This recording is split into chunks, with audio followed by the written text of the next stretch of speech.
Sir आपका mission और vision क्या है? इतने बड़े सोच के साथ आप आगे बढ़ रहे हैं, आप आगे चल करके क्या करना चाहते हैं? मिशन और विजन बताइए। हम आगे चल के क्या करना चाहते हैं मेरे सारे भाई लोग को पता है।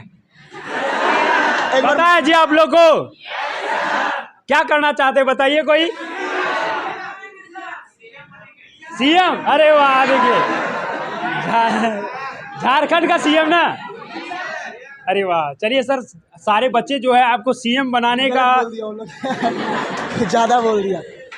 वैसे लगता है जहां तक सारे छात्र यदि ये बात बोले हैं कि सर को हम सीएम के रूप में देखना चाहते हैं, तो सभी को लगता है कि वर्तमान में सीएम या जो रह चुके हैं वो छात्रों के हित में ऐसा कुछ नहीं किए हैं, और सर यदि सीएम बनते हैं तो छात्रों के हित में बहुत कुछ करेंगे, यही उम्मीद है ना? देखिए एक्चुअल में सच बात के हैं तो हमको सीएम और पीएम बनने का कोई सपना नहीं है। मेरा सपना है समाज में बदलाव होना चाहिए।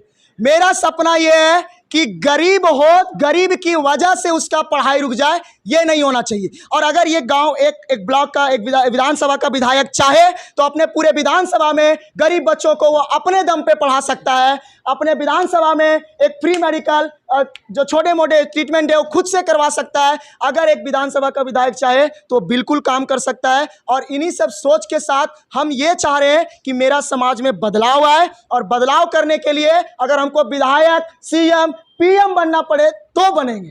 बदलाव करना, सपना बदलाव करना है, सपना बदलाव करना है, सीएम पीएम बनना नहीं। लेकिन अगर सपनों के लिए बनना पड़े तो पीछे भी नहीं है। बस क्या अभी लगता है सर कि अभी जो है वर्तमान में सीएम छात्र लड़ते हैं, लड़ाई करते हैं, वो आपको कैसा लगता है? क्या कहेंगे इसके बारे में? इसके बारे में दिल से बात, कलेजा फट जाता है हमारा सर, कलेजा। बच्चों को देखते हैं कि वो अपने हक के लिए लड़ाई करते हैं और उनको लाठी डंटों से मार करके, कपाड़ फाड़ करके आंदोलन से भगा दिया जाता है। ज़्यादा तेज बना तो जेल वगैरह में ठूस दिया जाता है। बताइए कहाँ का नियम है? अपने अधिकारों को मांगना, अपने हक के लिए लड़ाई करना। आप सोचिए सर कि जिस समय चुनाव होता है उस समय वो हमारे पास हाथ जोड़ करके आते हैं कि जो है आप ही हैं हमारे, आप ही देवता, आप ही भगवान, आप ही अल्लाह, आप ही गॉड, ऐसे करके हमारे पास चले जाते हैं, हमसे मलाई चौक खिला करके वोट ले लेते हैं।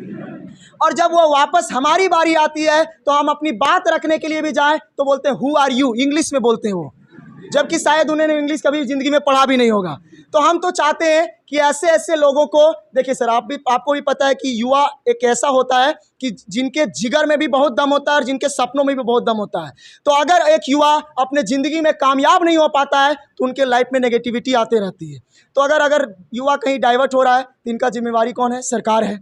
तो हम चाहेंगे कि सारे बच्चों को यही बोलेंगे कि एक समझदार, एक सही सोच के साथ अब हम लोग को आगे बढ़ना होगा, और एक सही चुनाव होना होगा, और एक सही डिसीजन लेकर के अपने सरकार को और अपने गांव में जो भी है, शुरुआत तो गांव से ही करना होगा। हर जगह पे हमको एक अच्छा अधिकारी चाहिए, एक अच्छा प्लेटफॉर्म पे एक अच्छा विधायक चाहिए, एक अच्छा सांसद चाहिए, एक अच्छा सीएम चाहिए, तब जा करके हमारा गांव समाज बदल पाएगा। तो हम लोग चाह करके भी अपने हक की लड़ाई अभी नहीं लड़ सकते। स्वतंत्रता का अधिकार दिखाई देता है नहीं।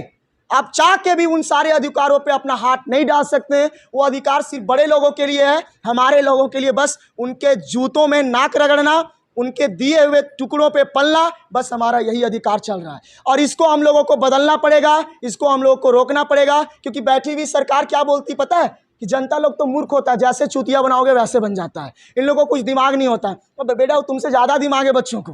बस यही चीज़ है कि हम लोगों के पास पावर नहीं रहता है, हम लोग चाह के कुछ बोल नहीं पाते हैं। और इसमें कुछ अधिकारी लोग भी थोड़ा सा पता होगा आपको कि अपना ईमानदारी से काम नहीं करते हैं, जिसके कारण हम लोग अपने हक के लिए नहीं लड़ाई कर पाते हैं। और वही अधिकारी जो पढ़ के आगे बढ़े, जो मेहनत करके आगे बढ़े, वही अधिकारी लोग बच्चों का सपोर्ट नहीं करते हैं। उनको पता होगा कि आज 10 साल पहले वो भी स्टूडेंट थे, अगर उनके साथ ऐसा होता तो आज वो अधिकारी नहीं बनते। लेकिन उन सारी चीज़ों को भूल करके हम लोगों को प्रेशराइज करते हैं। अगर ईमानदार अधिकारी सपोर्ट करे बच्चों को तो किसी सरकार में इतनी औकात नहीं जो हमारी हक को रोक दे, हमारी मांग को रोक दे। कहीं ना कहीं ये पावर की गलती है, कहीं ना कहीं ये अधिकारी की गलती है, कहीं ना कहीं ये ऊंचे पदों पर बैठे हुए लोगों की गलती है। सरकार में इतनी दम ही नहीं है कि जनता की आवाज़ को रोक पाए। बस ये कहीं ना कहीं पावर वालों की गलती है और हम लोगों को पावर वालों को ठीक करना होगा। और ठीक करने के लिए पहले हम गांधी को अपनाएंगे और नहीं तो भगत सिंह को भी अपनाएंगे।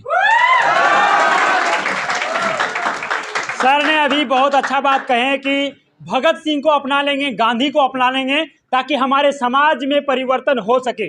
और भगत सिंह जब अपने राह पर चले थे वो कहते थे कि हमें गुलाम मुल्क में रहना नहीं है, हम जब भी जिएंगे आजाद मुल्क में जिएंगे। और उसे जब भारत के सेना और अंग्रेज के सेना लेकर के जेल में रखे थे और उसको बोलते थे भगत सिंह तुम पागल हो गए हो, देश को आजाद करा लेना इतना आसान बात नहीं है, तुम अपने मिशन से हट जाओ। तो भगत सिंह कहते थे कि अरे मेरे सीने में जो जख्म है वो सब फूलों के गुच्छे हैं, मेरे सीने में जो जख्म है वो सब फूलों के गुच्छे हैं। और दुनिया वालों मुझे पागल ही रहने दो, क्योंकि हम पागल ही अच्छे हैं, हम पागल ही अच्छे हैं।